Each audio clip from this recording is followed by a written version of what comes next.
This is so surreal for me. Okay, so the lighting could use a little work. I don't know. What do you think? You could do a suck up. I don't like this. This is always a good look. Anyways, it's kind of dark in here, so I thought I'm going to use the light. Hopefully, the microphone is working. Okay, so let's talk first about yesterday. I was able to get through the day and not go to bed until a reasonable time. Still earlier than I would have liked, but it was a reasonable time, especially considering how early I was up. And today I got up at 3 a.m. and I started laundry. Just boring stuff, cleaning a little bit and watching a movie and having coffee and relaxing a little bit before I start working today.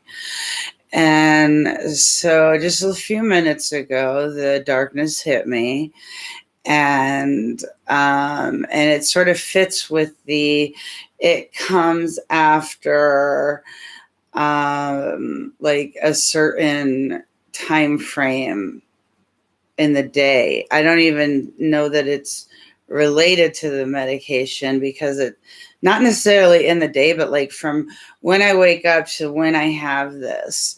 So I'm wondering, okay, what's going on here? Why am I, a few hours after I wake up, suddenly filled with this darkness, this depression? And so I'm going to start keeping track of it and keeping track of, let's just leave it like that. And keeping track of what I do. So the depression and how it affects my day. Now, right now, I feel like I can fight it. It's uncomfortable. I want to go back to bed. I want to hide. One of the things, I don't know if this happens to you guys, but one of the things that happens to me when the darkness comes out is I also sometimes will regress to that angry 16-year-old. I regress, and I also feel ashamed. And so I'll physically, bend over and hold my head down, and I can't look people in the eye. And that's when I'm more or less regressing. At least that's how I think of it. And it's very uncomfortable. And so I have to fight that too. But right now, what I'm dealing with is the darkness itself. And so you get these feelings of shame, this feeling of pain right in the center of the chest. And it's grief and guilt, and sometimes it can be anger and rage and things like that. But like shame, all of this stuff that does not belong to me, that does not belong to you if you go through this same thing, right? This is the abuser's cause, right? That wasn't very good English. You know what I'm trying to say. The abusers caused this. And no, we don't get to get revenge. Once you reach a certain point in healing, it doesn't even hit you anymore as something that you want to do, as something that you need to do. I stopped caring when I started healing.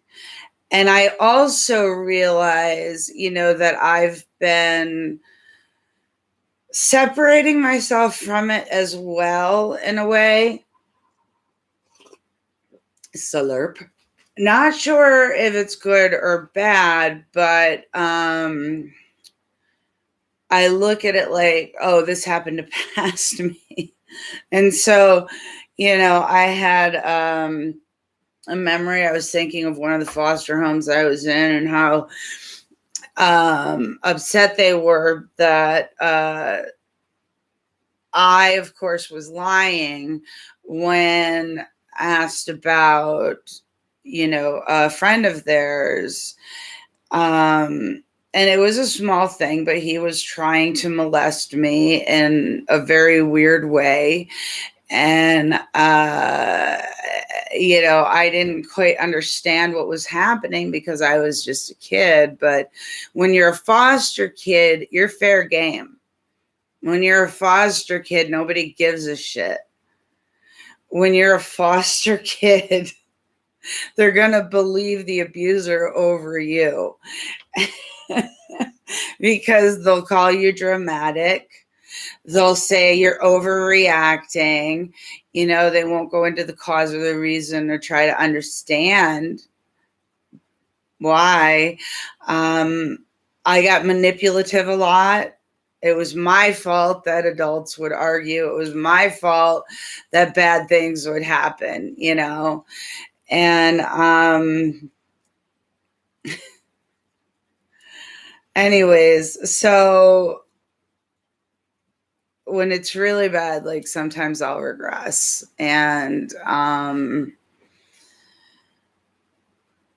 right now, what I am feeling is like a deep shame and guilt, and I feel hungry. But I'm suffering inside. It hurts. It's a pain that makes me want to go back into bed, and so I am fighting this. I'm going to go out and I'm going to exercise. I'm going to walk around the neighborhood, walk up to, the Madison Capitol and stuff. Might even get myself some breakfast, sit down, read my Kindle on my phone. And I'm going to fight this today. Now, yesterday I was successful. I don't know if I'll be successful today, but what I'm trying to do now is very much the same thing that I do with triggers, right? And I try to recognize what the trigger is and what the behavior is that I want to change. One of the biggest things that I want to change is my reactions to certain triggers. Because reactions come out of you. It's your primal brain working. And don't worry, I'll do some videos on primal brain and stuff like that. But it's basically your primal brain working, and you don't have, in that split second, you don't have the ability to control what you're feeling, what you're experiencing, and how you're reacting to it. But once you start to understand your triggers, that makes it easier for you to recognize them, recognize the side effects, and make allowances for it. One of the biggest things that I'm trying to get out there to people, which I didn't know until I started this journey, right? But it's awareness, acceptance, and education, accommodation. That's how I look at my disorders. That's also how I look at my healing process. Every time, and I've said this in other videos, so, sorry if you've heard it before, not sorry, whatever. But every time I hit those downs, that are basically, they were the stable when I was basically clinically depressed, not seeking help for my disorders, because I thought I should be able to handle it myself. I'm like, I'm not stupid. Why am I not able to fix this myself? It's not about intelligence, it's about knowledge. It's about learning and understanding who you are, what you're going through, why you're going through it, and how to adapt your life so that you can live the kind of life that you want to live as best as you can. You know, a lot of people often say that they wish they could go back to who they were before. And I have to be the one to tell you, if no one else has, that that's bullshit. You're never, ever, ever, ever, first of all, going to be the person you once were before. If you have PTSD from one significant event, for me, my PTSD comes from 9/11. That was in my backyard. I was there at the towers, almost got caught in the dust storm. But it's an event, a single event, right? Now, complex PTSD, complex post-traumatic stress disorder, is more than just one event. It's being basically imprisoned in a negative situation. It can be verbal abuse, psychological abuse, physical abuse, all of the above, sexual abuse, whatever, you know, and that if it's long term, creates something called complex post-traumatic stress disorder. Now, this disorder comes with some of the same symptoms as post-traumatic stress disorder, plus a few more. And when you have more than one disorder, the side effects, they combine to make new fun side effects, new torture for you to go through. Everybody's story is different. Everybody's story is valid. There's no, oh, you suffered more than I did, or, oh, you know, I suffered more than you did. It's not a competition here, people. You know, and it's okay for you to feel the way that you feel with what you're going through. It's not easy shit, right? So now my brain just farted. That happens so often that it's just like become routine at this point. My psychiatrist knows about it, but honestly, as if I was lyingly, frankly, I would rather deal with the side effects of the medication than going back to that down level. But what's happening, you know, is I go down, but then I go up a little bit higher than I was before. And the down, even though it's all the way down there, I still go up a little bit more. I have epiphanies. I have understandings. I have different ways of looking at things. My entire narrative changed not long ago when I found out certain things about my biological family and how fortunate I was to have gotten away from them. And once I, you know, legally changed my name to Phoenix, which, by the way, I don't know if you see this beautiful bling here, but it's my little my little dog collar. And it says Phoenix on the front, and on the back it says, my body belongs to me, my narrative belongs to me, and then something that is special between my mother and I.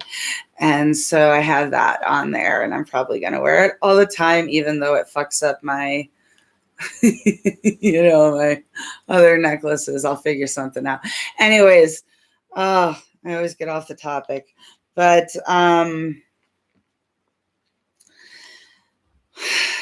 give me a second. I am so good at videos, man. I fucking rock at this shit.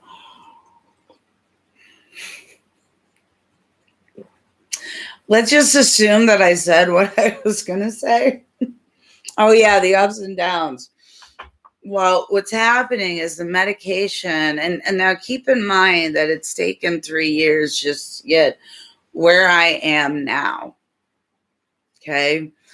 It took a whole year for the medication to actually start having an active effect on me, on the moods, on the disorders, on the, on everything really. And then when I started having, like, at the time I called it suicidal ideation, but the truth is, I mean, and there's no point in lying, but the truth is that it was more than that. It was suicidal intention, suicidal feelings, suicidal thoughts.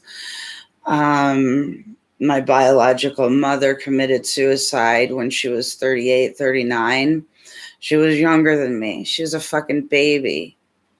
And I look at that woman now so differently than I did when I was a teenager, when I was younger, when I was a preteen, when she committed suicide, when I was growing up in New York City. I hated her. I thought she was a demon, a monster, for what she did to me, for what she did to others. But the truth is that she is a human being just like you or I, and she was a very uneducated and manipulated I think they were manipulative to her. So the family made her feel bad about who she was, and everything she learned from them. So she was not a good mother, but she was also very sick. And I think the diagnosis back then, I think, would be different now, especially since I found out that my biological uncle molested her, my oldest one. Apparently, he's actually an asshole. I didn't know that. How you doing, Ern? I hope you watch this video. I doubt you ever will. But if you're ever in Glens Falls, upstate New York, please feel free to visit Ernie Alden. Was it on Queensbury Road or something? Right across the graveyard. I remember that. Anyways, yeah, it pisses me off. I am a survivor, but I am truly an angry survivor, and that's okay. I'm allowed to be. But with this healing process, what's happening is that every time I go up a little bit, I have these epiphanies. And when I have these epiphanies, it aids in my ability to go even further into the healing process. So healing is not what I thought it was. It's not a matter of sitting down talking to a psychologist over and over and over and over again about the same old shit. If you ever have a psychologist or a psychiatrist go, so, no, I gotta do this right. Hold on. Wait. Okay. So, what are you thinking while you're having a crying jag? That is the dumbest question on the face of the earth. Basically, it's lazy bitches and assholes who are unable to help you, and they come up with the stupidest shit. They don't know what they're doing, especially with people who have complex post-traumatic stress disorder. I'm fortunate because I have a psychiatrist who also plays the role of psychologist for me. And I can talk to him about things, but what I'm talking to him about is what I'm learning by educating myself. Okay, so does this sound right? Does this sound right? What about this? What about this theory? What about this? That allows me to take charge in my own healing process. And it allows me to take responsibility for my own healing process. I mean, I could very well just leave it at, okay, well, the medicines sometimes kind of make me feel better, and go see a psychologist, but rehash all this old stuff. That's not what this is about. What this is about is right now an adult survivor of childhood trauma and PTSD. Okay. And there are a lot of people like me. Now, actually, there's no one like me, but there's a lot of people in similar situations. We are all quite unique. And, scusi. So, what I'm thinking is and I don't know, I have to wait a couple of weeks to be sure, because I'm thinking that this has something to do with the menstrual cycle as well, because the downs seem to be like that week or the week before. I'm not entirely sure, but I notated last month, so this month I can see if there's a similarity, if there's a comparison, because when that happens, I am unable to function at all. I cannot get out of the darkness at all. Now, I'm sitting here, I feel worthless. I feel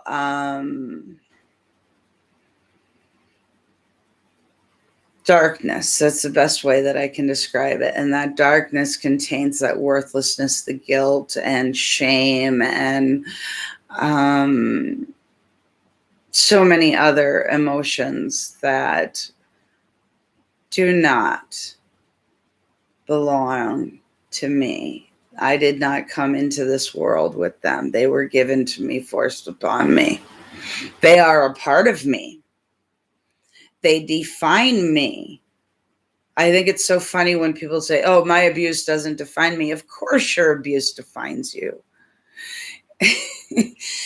If you have been a victim, your abuse will always define you, because it's always going to be a part of you. Which brings me back to the other thing that I was talking about, which is how you're never going to be the person you were before. Now, for me, there was no person before. I was from birth, onward. I was abused and moved and abused and moved and moved and moved. I mean, by the time I was 3, I was put into the foster care system. And those motherfuckers in Warren County kept sending me back to my biological mother, who obviously abused me. It's in the notes. It's in the notes that they say, if we send, now my name will be Phoenix. I'm using Phoenix, but back then it was Jessica, Jessie, Jess. So there are several notes where it says, if we send Jessie back now, it'll be bad for her. And what do you think they did? They sent me back. So I blame them, actually, for the state that I'm in now, because it wouldn't have happened if they just took me away from her. And there's unfortunately no happy story about my conception. From what I understand, it's a Russo. It could be a Ray or a Mark Russo in Glens Falls area. And I don't know, he met my mother like in 76, 77 or whatever. And maybe even earlier than that. I honestly don't know the story, because nobody fucking told it to me. But they met in the mental health unit of the hospital. He was a drug addict. And she was psychotic.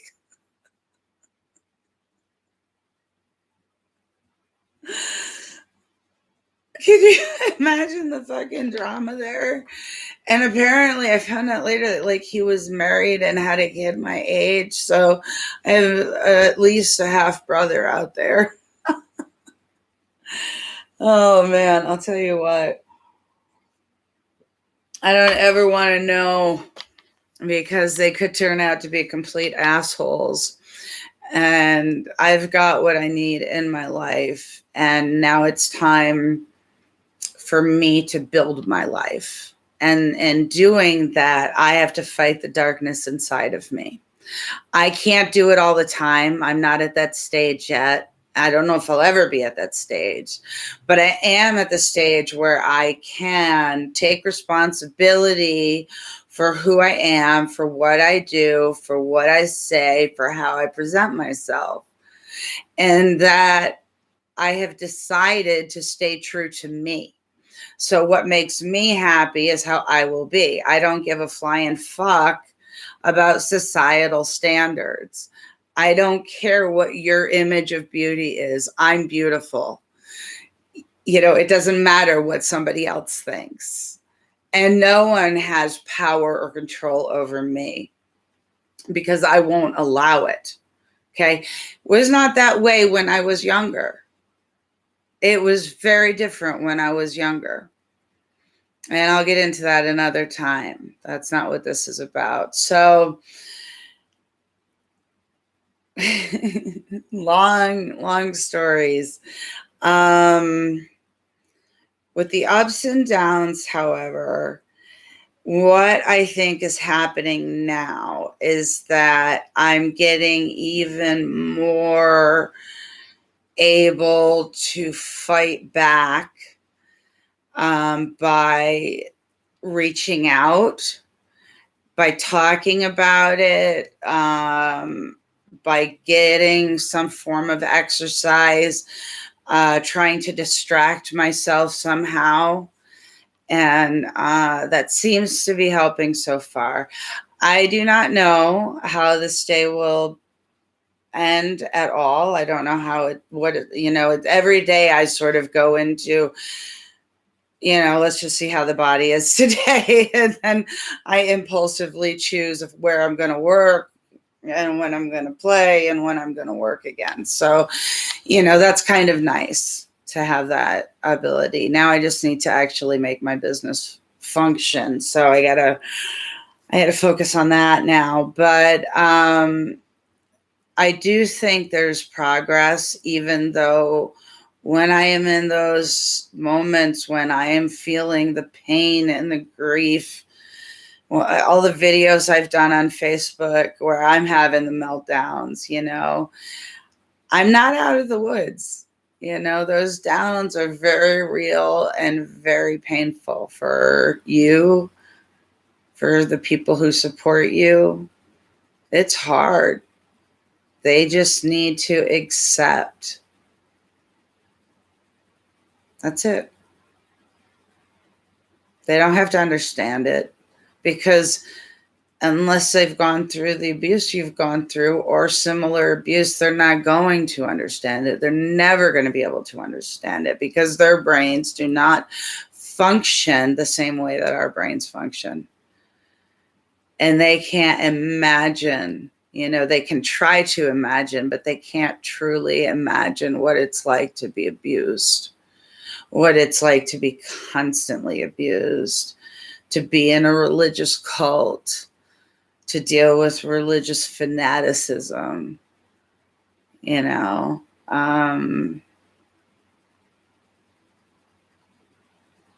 being ripped from your mother's womb over and over and over. Womb? Did I just say womb? Breast. I think that's the saying, not womb. That would be really interesting. Oh, she's giving birth again to the same person? Let's try that again. Oh my gosh. Being ripped from your mother's breast or chest or whatever the fuck that saying is, it's painful. And it was painful for me, for little Jessie, and it hurt every single time. And when she disappeared on New Year's Eve and ended up being found in March by ice fishermen in the Hudson River, that was a tough one.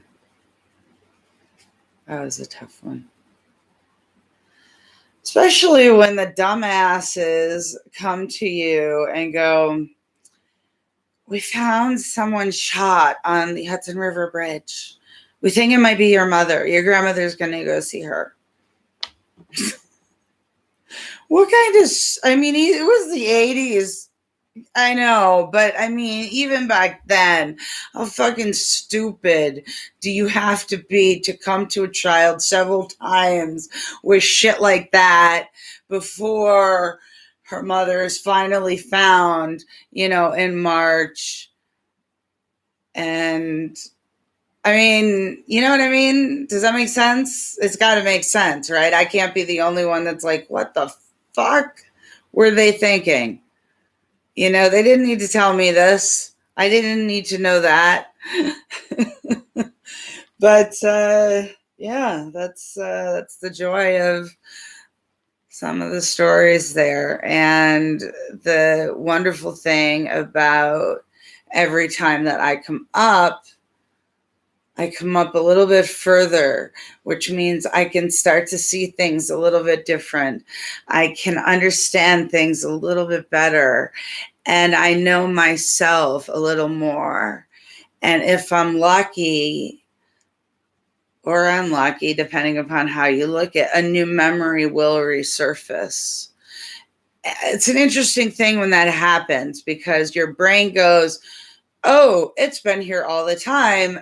But your mind knows, no, it just happened. It may have been there. I didn't have access to it. But it's very fascinating how your mind can actually have these two sort of differing thoughts on something. I find it fascinating. What are you gonna do? But yeah, so we'll see what happens today. I still have the darkness within me. I'm going to try my best to get through this. And I don't think it's raining out. I think it's just cloudy. So I think I'll probably go for a nice long walk to get my exercise today. If I go to Spirit Lake, it will definitely be too wet to climb the bluffs. And I mean, I could swim, but it's only 70. I mean, if it was like 80, 90, 100, like it was the other day, then I would go. But so yeah, it's like a Dear Diary thing here that I've got going on. I like it. So feel free to comment. Feel free to share your stories.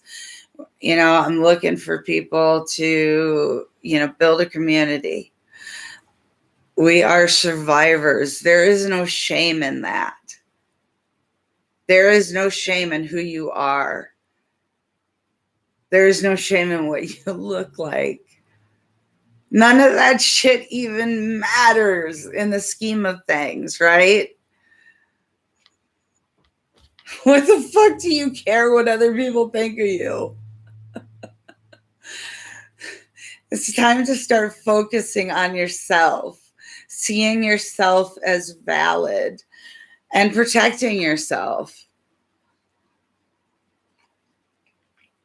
Gotta love the dry mouth. So I wish you the best. I hope you have a good rest of the day. I will check in tomorrow and we will find out together. What did I do today? Did I make it? I don't know. We'll see. So take care. Have a good day and stream.